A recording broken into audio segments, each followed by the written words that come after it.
안녕하세요. 저는 평소 사연을 들으며 육아 스트레스를 풀고 있는 애청자입니다. 사연을 듣다 보니 참 다양한 이혼 사유들이 있던데 저 역시 소개된 사연 못지않게 경악스러운 이혼 사유로 이혼하게 되어서 이렇게 사연을 보내봅니다. 저와 남편은 친구의 친구였어요.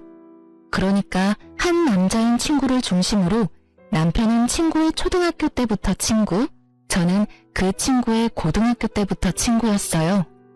20대 중반이 넘어갈 때쯤 이야기로만 듣던 남편과 술자리를 하게 되었고 그 이후 저희는 친하게 지내며 함께 시간을 보내곤 했죠. 남편과 저는 어느 날부터 서로를 좋아하게 되었고 친구 역시 여자가 생겨 4명이서 함께 잘 어울려 다녔죠. 결혼 역시 저희 부부가 먼저 하고 2달 뒤에 친구 커플도 결혼하게 되며 더욱 사이는 돈독해졌어요. 그렇게 저흰 변하는 계절마다 함께 여행도 다니며 출산도 비슷한 시기에 하게 되는 둘도 없는 친구 사이가 되었어요. 출산을 하고 난 직후를 제외하곤 자주 왕래하며 지냈어요. 함께 육아를 하기도 했고 문화센터도 함께 다니며 많은 시간을 함께 보내곤 했어요. 아기들이 돌이 지나고 난 뒤에는 각자 친정 또는 시댁의 아기를 맡기곤 부부들끼리 여행도 다니곤 했어요. 그런데 생각조차 하지 못했던 곳에서 문제가 생겨나더라고요. 그건 바로 남편의 행동이었어요. 그날도 아기는 시댁에 맡기고 부부 동반 여행을 떠났고 주변을 산책 겸해서 구경하고 있는데 벌 2마리가 주변을 맴돌기 시작했어요. 저와 친구의 아내는 소리를 지르며 호들갑을 떨기 시작했고 남편과 친구는 벌을 쫓아내기 바빴어요. 그런데 문제는 여기에서 일어났죠. 아니 글쎄 친구는 그렇다 치고 남편까지 친구 아내 옆에 붙어 벌을 쫓아내고 있는 것이 아니겠어요? 친구야 자기 아내의 옆에서 벌을 쫓는 것이 당연했지만 내 남편이 친구 아내의 옆에 붙어 그러고 있는 것은 참 이상할 뿐더러 그 행동에 대한 서운함은 엄청나게 크더라고요. 제가 서운함의 남편을 보고 있으니 남편이 이렇게 변명을 하더군요. 아니 그게 아니라 이쪽에 벌이 더 많아서 쫓다 보니 이렇게 됐네. 당신 괜찮아? 쪼이진 않았어? 이제 와서 걱정한다고? 그쪽에서 그렇게나 열심히 쫓아내놓고? 에이 미안해. 내 맘 알지? 벌이 있는 쪽은 제 쪽이었는데도 불구하고 남편은 친구 아내가 있는 쪽에 벌이 많았다며 변명하더군요. 빠른 사과를 하는 남편을 보며 애써 서운한 마음을 억눌렀지만 알게 모르게 친구 아내를 챙기는 모습에 그 서운함은 점점 쌓여갔어요. 그렇게 숙소에 도착했고 저의 서운함은 그만 폭발하고야 말았습니다. 숙소에 도착한 저희는 역할 분담을 하기로 했고 남자들은 짐을 옮기고 여자들은 고기와 새우를 구우며 간단한 식사 준비를 하기로 했죠. 친구 아내와 저는 고기와 새우를 굽기 시작했고 갑자기 새우 껍질 파편 같은 것이 딱 소리를 내며 제 얼굴에 튀어버렸어요. 전 너무 놀라고 아파 악소리를 냈고 친구 아내는 다치진 않았지만 소리에 놀라 악 하고 소리를 지르더군요. 저희의 소리를 들은 남편이 달려와 상황을 대충 살폈고 사왔던 얼음을 봉지에 넣은 후 수건으로 감싸더군요. 전 당연히 저를 위한 것이라 생각했고 손을 내밀었어요. 하지만 그 얼음은 제가 아닌 친구 아내의 얼굴로 향했고 전 그 순간이 너무 당혹스럽더라고요. 하지만 저보다 더 당황한 친구의 아내가 멋쩍은 듯 자신은 다치지 않았고 제가 다쳤다며 얼음을 저에게 내밀었고 전 순간 기분이 팍 상하며 서운함이 폭발해버렸죠. 자기 눈에는 다친 내가 안 보여? 누가 봐도 다친 쪽은 나잖아. 진짜 미안. 순간적으로 너무 놀라서 그랬어. 그것도 변명이라고 해? 순간적으로 놀란 상황이었다면 더더욱 그 얼음은 내 얼굴로 왔어야지. 지의 얼굴이 아니라. 그게 진짜 미안. 순간 보이는 게 지혜씨 놀란 얼굴이라서 손이 먼저 나갔나봐. 당연히 여보부터 챙겼어야 했는데 먼저 보인 얼굴이 지혜씨라서 나도 모르게 그만. 정말 미안해. 그 말도 정말 황당한 거 알아? 지혜만 소리를 지른 것도 아니고 나도 소리 질렀는데 어떻게 내가 아닌 지혜를 먼저 볼 수가 있어. 난 당연히 다쳤을 거라 생각했다니까.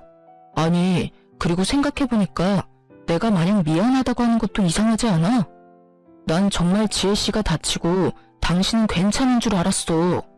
너무 놀란 상태였고 그 순간 처음 보인 게 나랑 마주보는 자리에 있던 지혜씨였으니까. 그래서 지혜씨한테 얼음을 챙겨준 것뿐이야. 그게 그렇게 잘못된 행동이야? 당신이 이렇게 화낼 만큼? 당신은 지금 내 말을 하나도 이해하지 못했구나. 내가 왜 섭섭해하는지도 내가 왜 화가 났는지도 전혀 모르고 있고 당신이 이런 사람인 걸 아니까 더 화가 나는 거야. 남일이라면 그게 설사 나라도 이렇게나 관심이 없는데 오늘 당신 행동은 유독 거슬리잖아. 당신은 모르겠어? 당신 오늘 행동 이상한 거? 남편은 제 말에 아무 말도 못하더라고요. 저는 그 모습에 더욱 화가 났지만 더는 친구 부부 앞에서 심한 꼴을 보이고 싶지 않았기에 흥분을 가라앉히고자 방으로 들어와 버렸어요. 혼자가 되자 서러움이 복받쳐 눈물이 나기 시작했고 곧 주체할 수 없이 눈물이 나오더라고요. 그 순간 친구의 아내가 방으로 들어왔고 울고 있는 저를 보고선 괜히 자신이 미안하다며 저를 달래주기 시작했어요. 혜진아, 울지 마. 아, 괜히 나 때문에 내가 미안해. 네가 왜 미안해? 잘못은 내 남편이 했는데 네가 미안해할 이유 전혀 없어. 그게 아니라 사실은 내가 요즘 우울증 증세가 좀 심해졌거든. 이유 없이 눈물도 막 나고 나쁜 생각만 들고 너무 무기력하고 그래. 그래서 아마 혜진이 네 남편이 날 더 신경 써주는 것 같아. 미안해 혜진아. 아, 그래? 그랬구나. 전 이상했어요. 평소 섬세함, 다정함과는 거리가 멀어도 한참 먼 남편이 친구 아내가 우울증인데 이렇게까지 신경을 쓰는 것도 이상했지만 친구의 아내가 우울증이 심하다는 것까지 세세하게 알고 있다는 사실이 더욱 이상하고 이해가 되지 않았어요. 친구가 우울증 이야기를 하며 잘 챙겨달라고 했겠지 라고 생각해보려고 해도 그 역시 말이 안 됐어요. 같은 여자이고 더 가깝게 지내는 제가 있는데 저에게도 말하지 않은 사실을 굳이 남편에게 말했을 리가 없었으니까요. 어떻게 생각을 해도 남편의 행동은 분명 이상했어요. 이상한 것 투성이었지만 기껏 기분 전환 겸 온 여행에서 더는 분위기를 망치고 싶지 않았고 그렇기에 사과를 하러 온 남편의 사과를 받아주었어요. 그렇게 분위기를 맞춰주며 나름 여행을 잘 마무리할 수 있었고 그날 이후 전 남편의 행동을 자세히 살피기 시작했어요. 남편에게 별다른 특이점은 보이지 않았고 변한 것이 있긴 했는데 저와 딸에게 더 신경을 써주며 더욱 잘 대하려고 노력한다는 것이었어요. 그런 모습을 보면 괜히 억측이었나 하는 생각이 들었고 그렇게 전 남편을 향한 미운 시선을 거두고 다시 남편과 잘 지내며 평소와 다름이 없는 일상을 보냈어요. 여행을 다녀오고 난 후 친구 부부와는 자연스럽게 거리가 생기기 시작하더군요. 그 이유는 저희 부부의 다툼 때문이었는데 그런 이유로 다투고 나니 친구 부부를 보는 것이 좀 꺼려지더라고요. 그래서 저희 만나는 날이 줄어들었고 점점 그날의 일을 잊어가고 있었어요. 그날의 일을 잊어가는 만큼 친구 부부와 저희 부부 사이의 갯돈은 쌓여갔고 저흰 이번 여행을 마지막으로 걔는 더 이상 하지 않기로 결정하고 오랜만에 마지막 여행을 떠나게 되었어요. 시간도 꽤 흘렀고 그때의 감정은 많이 무뎌진 상태였기에 비교적 설레는 마음으로 여행을 떠났고 숙소를 보는 순간 정말 오길 잘했다는 생각이 들더군요. 그 당시 갯돈이 많이 모이기도 했지만 비수기 평일이었던 터라 꽤 좋은 독채를 빌릴 수 있었고 생각보다 더 좋은 독채의 구성에 기분이 절로 들뜨게 되었어요. 이번이 마지막 여행이라는 것이 너무 아쉬울 만큼 즐거운 시간을 보냈고 그 즐거움은 저녁 술자리까지 이어졌어요. 술을 꽤 즐기고 잘 먹는 세 사람과는 달리 전 술을 즐기지도 잘 먹지도 못했기에 취기가 오르려고 할 때쯤 저는 먼저 자겠다며 방으로 들어왔고 눈 떠보니 아침이더라고요. 당연히 옆에서 자고 있겠지 했던 남편은 제 옆에 없었고, 제 옆이 아니면 당연히 거실에는 있어야 할 남편의 모습은 거실에서도 보이지 않았어요.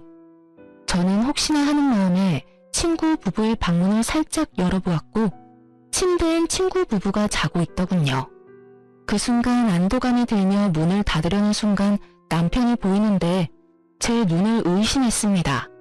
글쎄 남편이 침대 옆에 누워 친구 아내 손을 잡고 잠이 든 것이 아니겠어요? 그 모습을 본 순간 완벽한 여행은 순식간에 최악의 여행이 되어버렸고 남편을 향해 소리를 질러버렸어요. 야, 너 도대체 뭐하는 짓이야? 저의 고함에 세 사람은 누가 먼저라고 할 것도 없이 일어났고 다들 제가 왜 그러는지 사태 파악을 하느라 정신이 없어 보이더라고요. 남편과 친구의 아내는 여전히 손을 잡고 있었고 그 모습을 친구가 먼저 발견하게 되었죠. 여보, 지금 다은이랑 손 잡고 있는 거야? 두 사람이 손을 왜 잡고 있어? 친구의 물음에 그제야 손을 잡고 있다는 것을 인지한 두 사람이 서둘러 손을 놔버렸지만 이미 늦은 일이었죠. 저와 친구의 표정은 걷잡을 수 없이 굳어지고 있었으니까요. 저도 저였지만 친구 역시 화가 많이 난 듯 했어요. 꽤 오랜 시간 친구를 봐왔지만 처음 보는 표정이었으니까요. 친구는 아무 말이 없었고 분위기는 급격하게 무서워질 때 남편이 변명을 하기 시작하더라고요. 오해야, 정말 생각하고 있는 그런 이상한 거 아니야. 내 말 좀 들어봐. 어제 우리 전부 다 과음해서 다 취했었잖아. 나도 취해서 당연히 당신 손인 줄 알고 잡고 잠들었어. 난 정말 당신 손인 줄 알았다고. 어떻게 보면 참 그럴싸한 변명이었지만 어떻게 들으면 성의가 조금 더 없는 변명이었죠. 전 더는 그 자리에 있고 싶지 않았고 아무 말도 하지 않은 채 제 짐만 챙겨 혼자 차를 끌고 집으로 돌아와 버렸어요. 돌아오는 내내 생각하고 또 생각했지만 말이 되지 않는 상황이었기에 화가 가라앉기는커녕 더욱 끓어오르기만 하더라고요. 그렇게 화를 삭히지 못하고 집안을 걸어다니고 있으니 친구의 차를 얻어 타고 온 남편이 들어왔고 자신을 노골적으로 피하는 저를 붙잡더니 변명을 토해내기 시작하더군요. 여보, 진짜 오해야. 내 말 좀 들어줘. 우리 어제 마지막 여행이기도 했고 여행 내내 즐거워서 내가 좀 들떴었나 봐. 그래서 그런지 술이 취하는 줄도 모르고 마셔댔어. 그러다 취해서 방을 잘못 찾아갔었나 봐. 이 모든 게 과음한 상태에서 방이 헷갈리는 바람에 일어난 해프닝일 뿐이야. 그러니까 그 오해 좀 풀어주면 안 될까? 나 정말 당신이 생각하는 그런 거 아니야. 그게 말이 돼? 그렇다고 방을 헷갈려?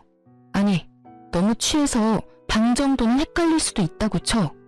버젓이 두 사람이 침대에 누워있으면 당연히 그 방에서 나와야 하는 거 아니야?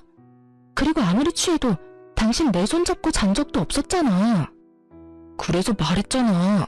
내가 좀 들떴었다고. 기분도 좋고 하니까 자는 당신 손이라도 잡고 싶었나 보지. 웃긴다 참. 당신 혹시 지혜한테 관심 생겼니? 그래서 그렇게 말도 안 되는 짓을 하는 거야? 그게 무슨 말이야 도대체. 지혜 씨는 내 친구랑 결혼한 여자야. 그런 여자를 내가 왜 좋아해? 아무리 화가 났다고 해도 말은 좀 가려가면서 해. 내가 오죽 답답했으면 이래? 오죽 이 상황이 이해가 안 되면 그런 더러운 상상까지 하겠냐고. 내가 진짜 미안. 그런데 정말 나 거짓말하진 않았어. 제발 좀 믿어줘. 아무리 남편 말이 사실이라고 한들 남편이 친구 아내의 손을 잡고 자던 모습은 머릿속에서 사라지지 않더라고요. 그 잔상이 남아있으니 남편의 말도 믿기지 않았고요. 그래서 전 한동안은 안방에 들어올 생각하지 말고 거실을 쓰라고 했고 그렇게 저희의 각방 생활은 시작되었어요. 저의 화는 쉽게 풀리지 않았고 일주일이란 시간이 흘렀어요. 평소 저희는 부부싸움을 해도 이렇게까지 길게 하는 스타일이 아니었고 만약 길어지더라도 시간의 흐름에 따라 왜 싸웠는지조차 잊어버려 흐지부지 서로 말을 걸며 싸움이 끝나는 경우가 대부분이었어요. 하지만 이번엔 평소 때와는 달랐고 저의 머릿속엔 그날의 일이 잊히기는커녕 점점 선명해지더군요. 남편은 그저 해프닝이라고 했지만 전 이미 남편의 태도 때문에 서운한 일도 있었으니 이번 일이 그저 해프닝이라며 넘길 수가 더욱 없더라고요. 그날도 말 한마디 섞지 않는 남편은 출근을 하고 전 집에서 딸과 함께 시간을 보내고 있었어요. 그런데 친구에게 전화가 오더군요. 그날 이후 처음으로 저에게 전화를 건 친구는 심각한 목소리로 잠시 나올 순 없겠냐고 묻더라고요. 회사에 있을 시간인데 보자고 하는 것을 보니 보통 심각한 일이 아니라는 것을 금세 알아차릴 수 있었고 전 아무것도 묻지 않고 알겠다고 했어요. 서둘러 준비를 마친 전 딸을 집에서 가까운 시댁에 맡기고 친구를 만나러 갔어요. 약속 장소에서 마주한 친구의 얼굴은 일주일 전과 비교도 되지 않을 정도로 엉망이더라고요. 그 얼굴을 보는데 괜히 잘못도 없는 제가 다 미안한 마음이 들더군요. 전 괜히 친구의 눈치를 살피게 되었고 친구는 그런 저를 보더니 2장의 서류를 내밀었어요. 전 친구가 내민 서류를 살펴봤고 그 서류엔 숫자들이 가득했는데 그 숫자들이 가리키는 진실은 경악스러웠습니다. 네 이름이랑 아들 이름은 그렇다 치지만 여기 왜 내 남편 이름이 있어? 이게 전부 무슨 뜻이야? 이게 뭐냐고. 이게 유전자 검사 결과지인데 여기 보면 내 아들, 아니 시우랑 나하고는 친자관계 일치율이 낮지? 그런데 네 남편 다운이는 99%가 넘어.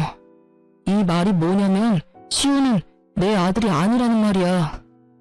뭐? 그럼 시우가 내 남편 자식이라는 그 말이야? 저의 물음에 친구는 고개를 끄덕였고 전 상상치도 못한 진실에 정신을 못 차리고 멍하니 있었죠.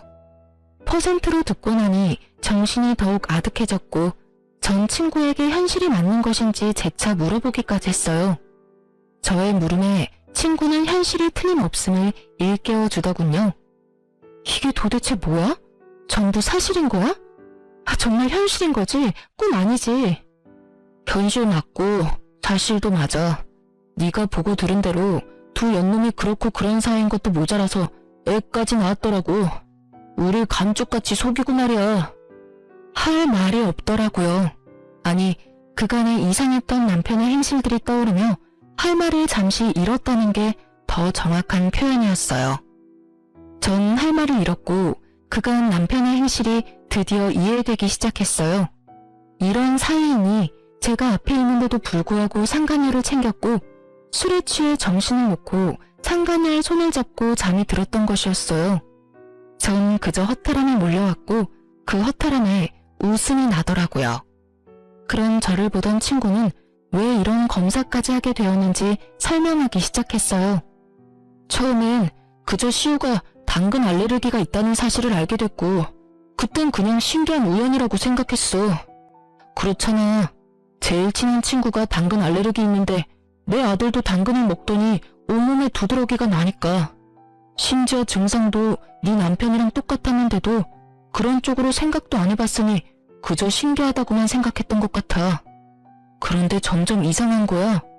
지나치게 내 아내를 챙기는 모습도 그렇고 괜히 내 눈치를 보는 아내도 그렇고 이상하다 싶었는데 그날 두 사람이 손을 잡고 있는 모습을 보는데 의심이 확신이 되더라고. 그래서 그 새끼가 숙소에서 쓰던 칫솔이랑 쓰던 베개에서 머리카락 좀 챙겨서 의뢰했는데 결과가 이렇네? 이게 무슨 일이냐 도대체.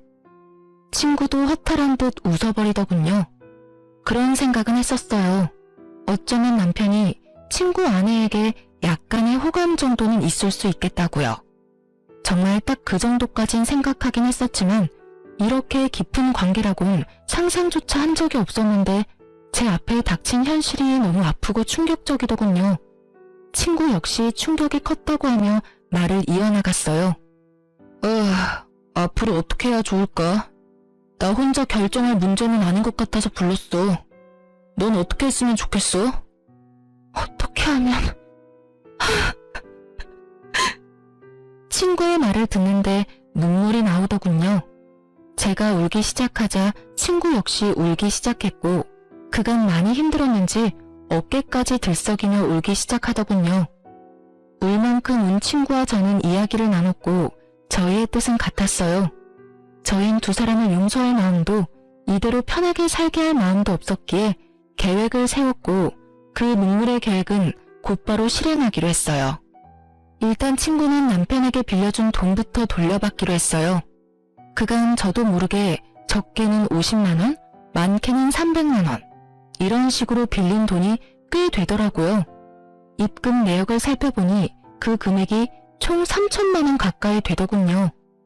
가족 같은 친구에게 빌려줬고 받을 생각도 없었다는 친구의 말을 듣는데 마음이 참 아프더군요. 너 미쳤어? 이렇게 큰 돈을 왜 빌려준 거야? 나야 집에 급한 일이 있다고 하길래 빌려줬지. 너도 알다시피 이런 일 알기 전까진 그 새끼가 나한텐 가족 같은 친구였잖아. 그러니까 그냥 빌려준 거지. 어차피 못 받는다고 생각하고 빌려준 돈이라 계산도 안 해봤었는데 3천만 원이라니 사실 나도 좀 놀랐어. 아니 근데 이 새끼는 그럼 이 돈을 다 어디에 썼단 말이야? 집에는 이렇게 돈이 들 일이 전혀 없었는데 시댁도 마찬가지고. 그러게.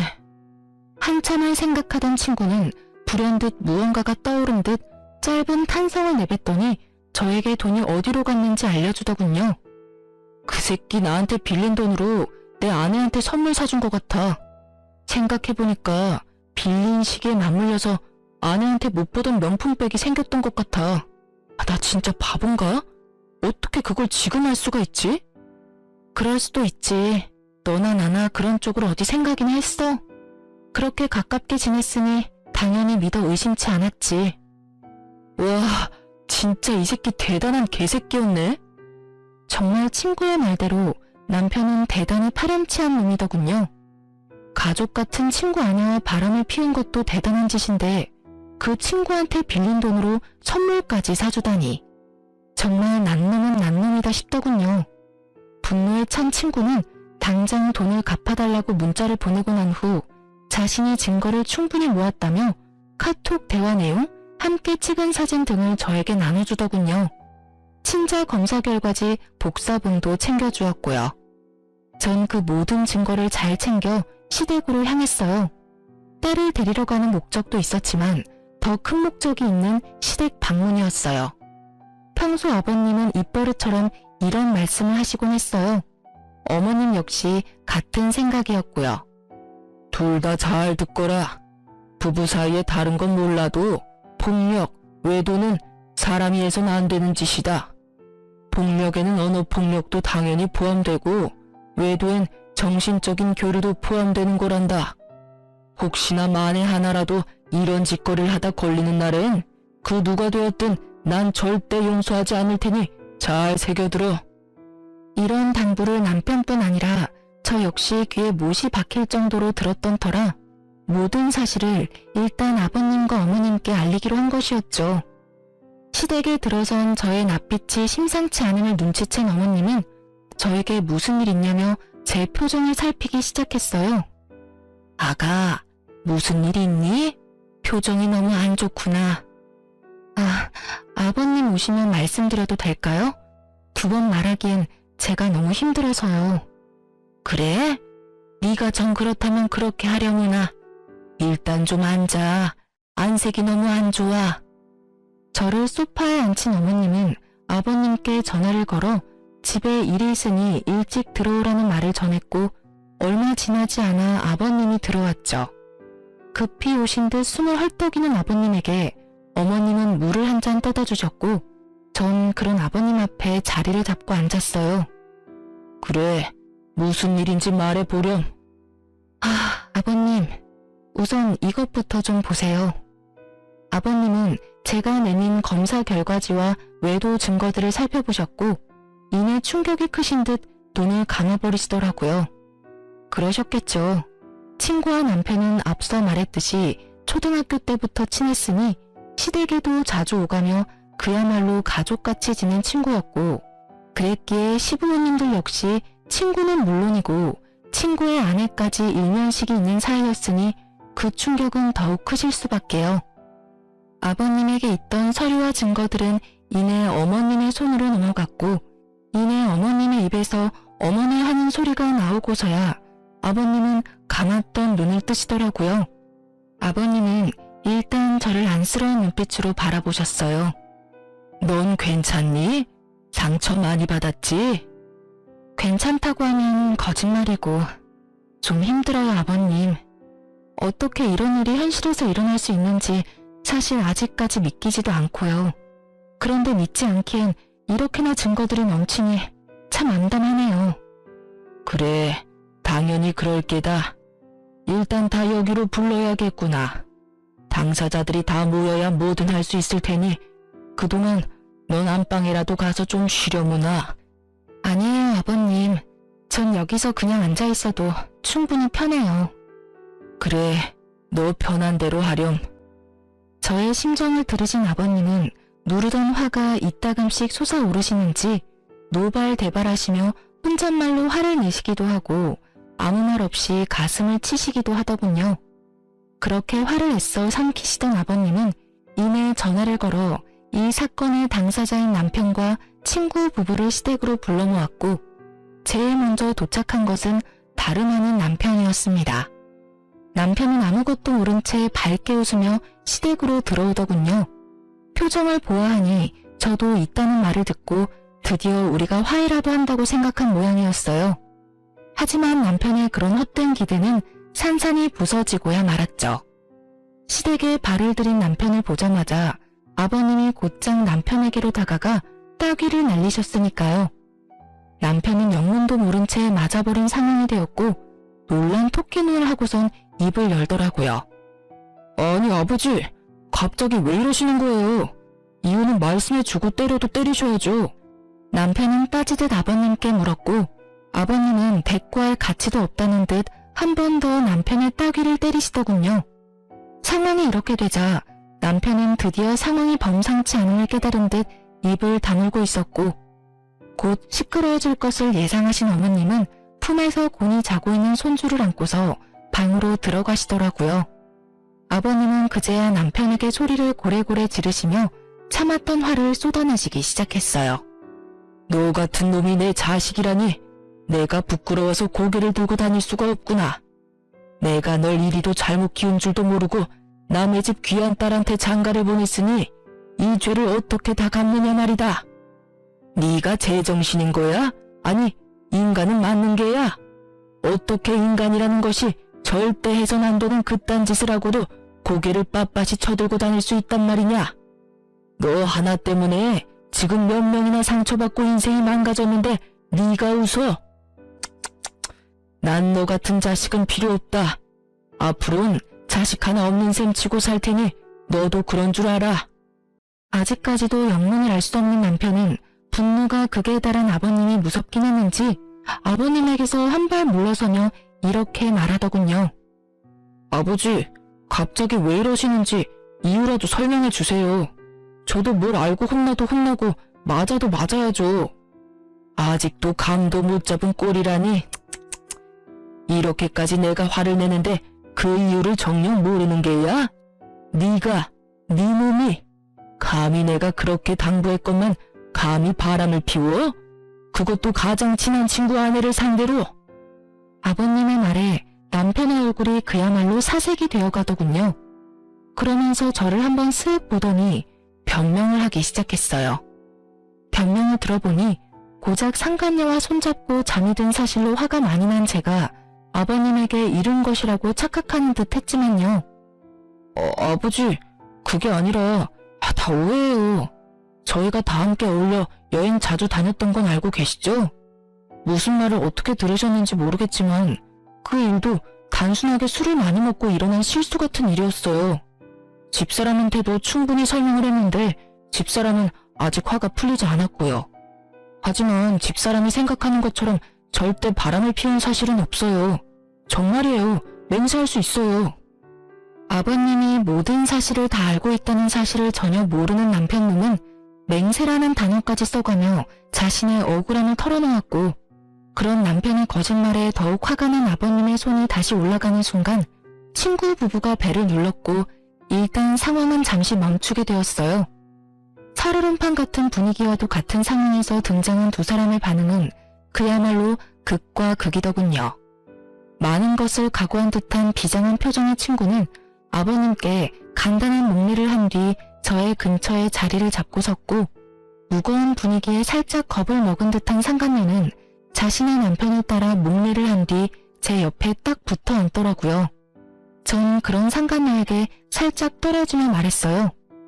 내 옆자리 말고 넌 저기에 가서 앉아. 이렇게 말하며 제 남편의 옆자리를 가리켰고 무슨 일인지 전혀 알지 못하는 상간녀는 많이 의아해하면서도 심상치 않은 분위기에 제 말대로 남편의 옆으로 가더군요.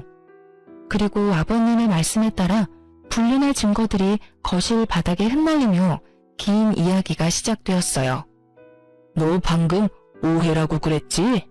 이걸 보고도 그런 말이 나올 수 있는지 어디 보자. 아버님께서 나열한 증거들을 보던 두 사람은 동공이 흔들리기 시작했고 유전자 검사 결과지에서 한눈에 보기에도 알 만큼 심하게 동공이 흔들리더라고요. 그보다 더 확실한 외도 증거가 있음에도 불구하고 변명할 말이 있는지 남편과 상간녀의 입에서 변명의 말들이 쏟아져 나왔고 그 말들은 상황만 더욱 악화시킬 뿐이었어요. 그게 아니라요. 아버지, 저희가 처음부터 작정하고 그랬던 것이 아니라 어쩌다 보니 딱 하룻밤 실수였는데 아기가 덜컥 생겨버렸어요. 이미 생긴 아기를 없앨 수도 없는 노릇이었고 고민하면서 차일피일 미루다 보니 이미 늦었더라고요. 그래서 일이 이렇게 돼버렸어요. 네, 맞아요 아버님. 처음부터 이러려는 건 아니었어요. 덜컥 임신을 해버렸고 어떤 것도 확신할 수 없는 상황이었어요. 시기가 비슷해서 그래서 단호하게 결정을 내릴 수도 없는 상황이 계속되다 보니 배가 불러왔고 고민이 길어지다 보니 출산까지 하게 됐어요. 그렇게 나와보니 시우가 이 사람 아들이더라고요. 정말 그럴 거라고 확신하고 낳은 아이가 아니었어요. 정말이에요. 이 무슨 납득이라고는 0.0001%도 되지 않는 저급한 변명인가요? 그러니까 애초에 외도는 저지른 것이 맞으나 아기는 어쩔 수 없이 낳을 수밖에 없는 상황이라 나왔다. 이 말인가요? 아니면 서로 정이 통한 것은 맞으나 친구 아기일 수도 있기에 낳았단 이 말인가요? 이 말이든 저 말이든 친구와 제가 가장 중요하게 여기는 외도 사실은 틀림이 없었고 아버님은 개똥 같은 변명에 크게 화를 내시곤 저와 친구에게 의견을 물어보더군요. 이 상황에도 변명이나 하는 꼴이라니. 그리고 그걸 말이라고 하고 있는 게야? 둘 다 어찌 이렇게 어리석고 한심한 게야? 어휴, 두 사람은 이 한심한 것들이랑 어떻게 할지 결정된 바가 있어? 있다면 앞으로 어떻게 할 계획인지 말해줬으면 하는데 말해줄 수 있겠나? 네, 아버님. 일단 전 이혼을 하려고요. 애도 있고 웬만해선 참고 살라는 말도 있지만 이 상황이 웬만한 상황은 아니니 도저히 참을 수가 없을 것 같아요. 그리고 상간녀 소송도 진행할 예정이에요. 아버님과 어머님께는 참 죄송해요. 정말 잘해주셨는데 이런 결정을 하게 돼서. 저 역시 이혼할 예정입니다. 이미 신뢰는 깨졌고 믿고 사랑했던 만큼 배신감이 커 더는 결혼 생활을 유지하긴 힘들 것 같아요. 저 여자와는 상관없이 제가 너무 불행할 것만 같거든요. 상간남 소송 역시 진행할 예정이고 다운이에게 빌려준 돈이 좀 있습니다. 3천만 원가량 되던데 처음엔 받지 않을 생각으로 빌려준 돈이었는데 알아보니 저에게 빌린 돈으로 이 여자에게 명품 선물을 해줬더라고요. 그래서 그 돈도 다 받을 예정입니다. 그래. 두 사람 뜻은 잘 알았다. 그럼 변호사를 선임해야겠지? 마침 내가 잘 아는 실력 좋은 변호사가 있으니 소개해주겠네. 아버님께서는 저를 돕겠다고 작정을 하셨는지 변호사까지 소개해주시겠다고 나섰고 남편과 상간녀는 분위기 파악을 하지 못했는지 반발을 하고 나서더군요. 아버지, 변호사라니요. 꼭 이렇게까지 하셔야 합니까? 저 두 사람이 아닌 제가 아버지 자식이잖아요. 그것도 하나뿐인 아들. 그럼 저한테 꼭 이렇게까지 하셔야 합니까? 그래요, 아버님. 전 아버님의 세상에 둘도 없는 손자까지 낳은 여자라고요. 그런데 왜 혜진이 편만 들어주세요? 엄연히 이 집 장손을 낳은 건 저라는 사실을 이제 잘 아시잖아요. 그래요, 아버지. 과정이 어떻게 됐든 대가 끊길 뻔한 집에 떡하니 장손을 낳아준 여자라고요. 그러니 마음 좀 푸시고 저희 상황도 좀 이해해 주세요. 상황 파악은 전혀 하지 못하고 저런 말이나 하는 남편과 상간녀를 보는데 참 어이가 없더군요. 이 와중에 장손 타령이라니 인간의 탈을 쓰고 어찌 저리 뻔뻔할 수가 있었을까요? 다름 아닌 저와 친구가 떡하니 보고 듣고 있는 걸 잊었을 리 없을 텐데요. 오만 생각이 다 드는 그 상황에서 한 가지는 분명하더군요. 저 두 사람은 저와 친구에게 미안한 마음이 조금도 없다는 것을요. 그렇지 않고서야 모든 사실이 밝혀진 지금 저희에게 사과는커녕 미안하단 눈빛조차도 보내지 않을 리가 없었을 테니까요. 상황이 이렇게 되자 전 어떻게 해서든 두 사람을 나락으로 떨어뜨려버리고 싶었어요. 남편을 너무 사랑했던 만큼 배신감 역시 엄청났으니까요. 아버님 역시 이런 제 마음을 100번 이해한다는 듯 부들부들 떨고 있는 제 손을 토닥여주시면서 남편을 향해 호통을 치시더군요. 하나뿐인 아들? 내 말을 잊은 게야? 난 분명 너 같은 자식은 이제 없는 셈 친다고 하지 않았느냐?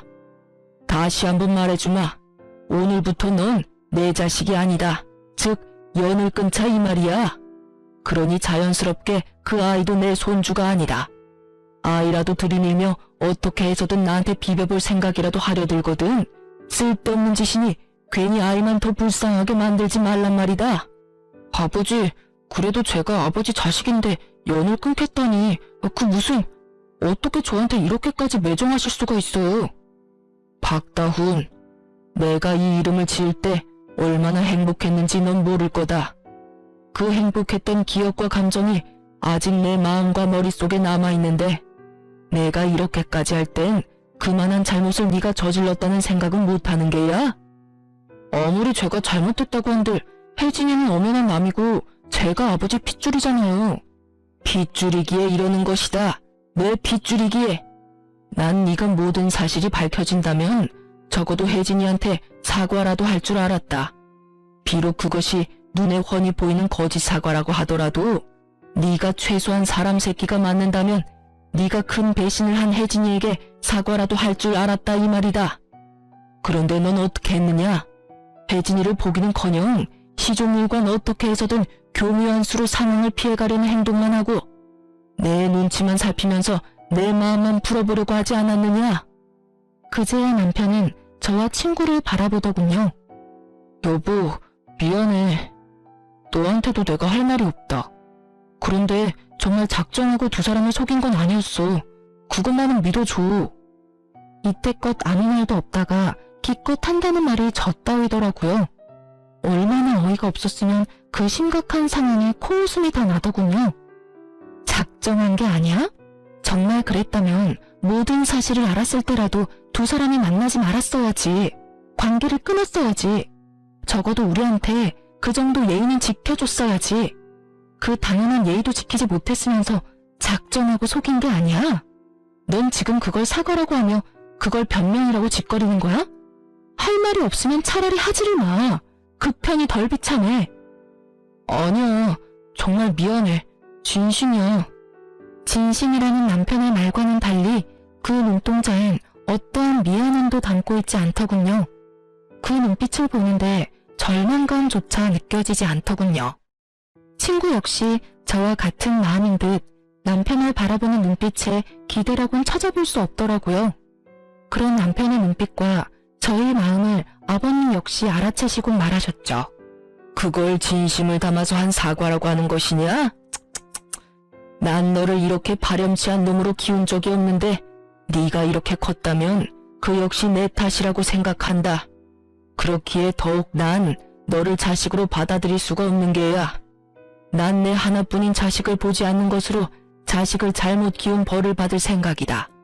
네 엄마도 내 뜻을 따르기로 했고 그러니 더는 설득할 생각 말고 이 집에서 나가거라. 그리고 두 번 다신 이 집에 발 도드리지 말거라. 그렇게 상황은 마무리되었고 한동안 제 마음은 편치 않았어요.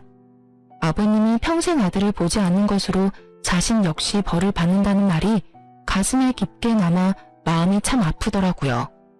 평소 아버님이 남편을 얼마나 아끼고 사랑했는지를 누구보다 잘 알았기에 더욱 그 아픔이 크게 다가왔던 것 같아요. 친구와 전 아버님께서 소개해주신 변호사분을 만나 충분한 상담을 한 후 이혼과 상간남, 상간녀 소송을 진행하기로 했어요. 그렇게 이혼이 진행되는 사이 아버님이 그간 가족으로 살 수 있어 여러모로 고맙고 행복했다며 살고 있는 집 명의를 아버님 명의에서 제 명의로 돌려주시더라고요. 이까짓 걸로 제 마음을 풀어보려는 것이 아니라며 그저 자신이 줄 수 있는 양육비이자 위자료라고요. 혼자 딸을 키워나가는 것이 제가 예상하는 것보다 훨씬 힘이 드는 일이라는 걸 저는 알고 있었고 그렇기에 전 그저 감사하다며 받았습니다. 소송이 시작되었고 생각보다 그 과정은 더 치열하고 더럽더라고요.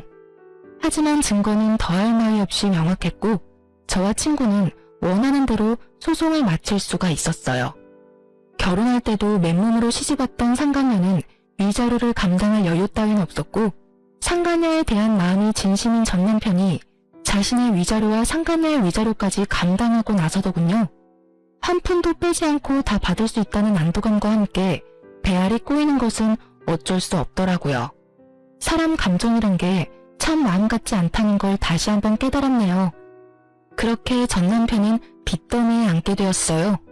외도를 저지른다고 모은 돈도 없는 상태에서 상간녀의 위자료도 감당해야 했고 친구에게 빚은 돈도 한꺼번에 변제해야 했으니 그건 당연한 결과였어요. 두 사람은 좁은 원룸에서 살림을 시작했다는 소식이 들려왔지만 그 눈물겨운 사랑도 찰나더군요.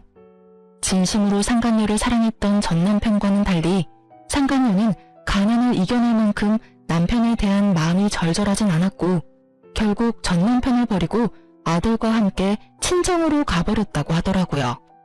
그렇게 저에게 씻을 수 없는 상처를 준 전 남편은 든든한 울타리와도 같았던 부모님도 잃고 가슴 절절하게 사랑했던 여자에게도 버림받아 남은 것이라곤 큰 금액의 빚뿐이었죠. 친정으로 도망치듯 떠난 상간녀의 결말도 좋진 않았어요. 참 통쾌하게도 상간녀의 친정 역시 그런 파렴치한 행동으로 인해 이혼까지 당한 상간녀를 받아주지 않았고 전 남편에게 돌아갈 바엔 혼자 사는 것이 더 이롭다고 생각한 상간녀는 그 길로 지방 어디로 갔다는 소문만 무성할 뿐 정확한 행방을 아는 사람은 없었습니다. 다만 이따금 후회로 가득한 장문의 문자가 친구에게 오는 걸 보니 나쁜 마음은 먹지 않고 살고 있구나 정도는 알 수 있었죠. 전 육아로 인해 휴직 중이었던 회사로 복직하게 되었어요. 복직으로 인해 어쩔 수 없이 부모님의 도움을 받게 되었지만 부모님은 적적하던 참에 오히려 잘 됐다며 저를 보듬어 주시더라고요. 부모님께 참 여러모로 죄송하고 감사하네요. 집은 친정에서 가까운 곳으로 이사를 하게 됐는데 딸 때문도 있었지만 전 남편이 술에 취해 찾아온 적이 있어 서둘러 옮기게 됐어요. 전 시댁과는 연락하며 왕래하고 지내고 있어요. 자주는 아니고 가끔씩이지만 왕래할 때마다 두 분 다 저와 딸을 진심으로 아껴주고 계신답니다. 친구 역시 잘 지내고 있는 듯 하더군요. 아무래도 아직 과거가 떠올라 마음이 힘들어 예전처럼 자주 보진 못하지만 혹시나 못난 생각을 할까 하는 염려스러운 마음에 연락은 자주 주고받으며 지내고 있어요. 친구 역시 저와 같은 마음으로 저에게 자주 안부를 물어주고요. 딸이 크면 클수록 예상보다 큰 돈이 들더라고요. 그때마다 통 크게 집을 주신 전 시아버님께 얼마나 감사한지. 어쨌든 전 이혼한 것만 뺀다면 비교적 평범한 워킹맘처럼 잘 살아가고 있어요. 물론 딸이 더 잘하고 아빠와 함께해야 하는 행사에 참석해야 하는 날이 온다면 그땐 또 딸에 대한 미안함에 마음이 아플 테지만요. 참고로 딸의 아빠를 만들어주기 위해 재혼할 생각은 전혀 없을 뿐더러 저 역시 또 다른 누군가를 사랑하고 믿을 자신이 없기에 아직까진 재혼의 제자도 생각해본 적이 없네요. 뭐 딸을 다 키우고 난 후 그때 좋은 사람이 있다면 남은 여생 친구처럼 함께 늙어갈 생각은 있긴 해요. 너무 먼 훗날의 이야기인가요? 하여튼 저의 지금 유일무이한 단 한 가지 소망은 딸과 함께 행복하게 잘 살아가는 것이에요. 처음 모든 사실을 알고 이혼을 결심하기까지 참 힘들었어요.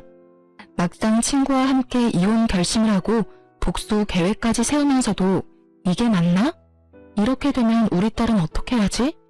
이런 한심한 생각들로 가득했던 것 같아요.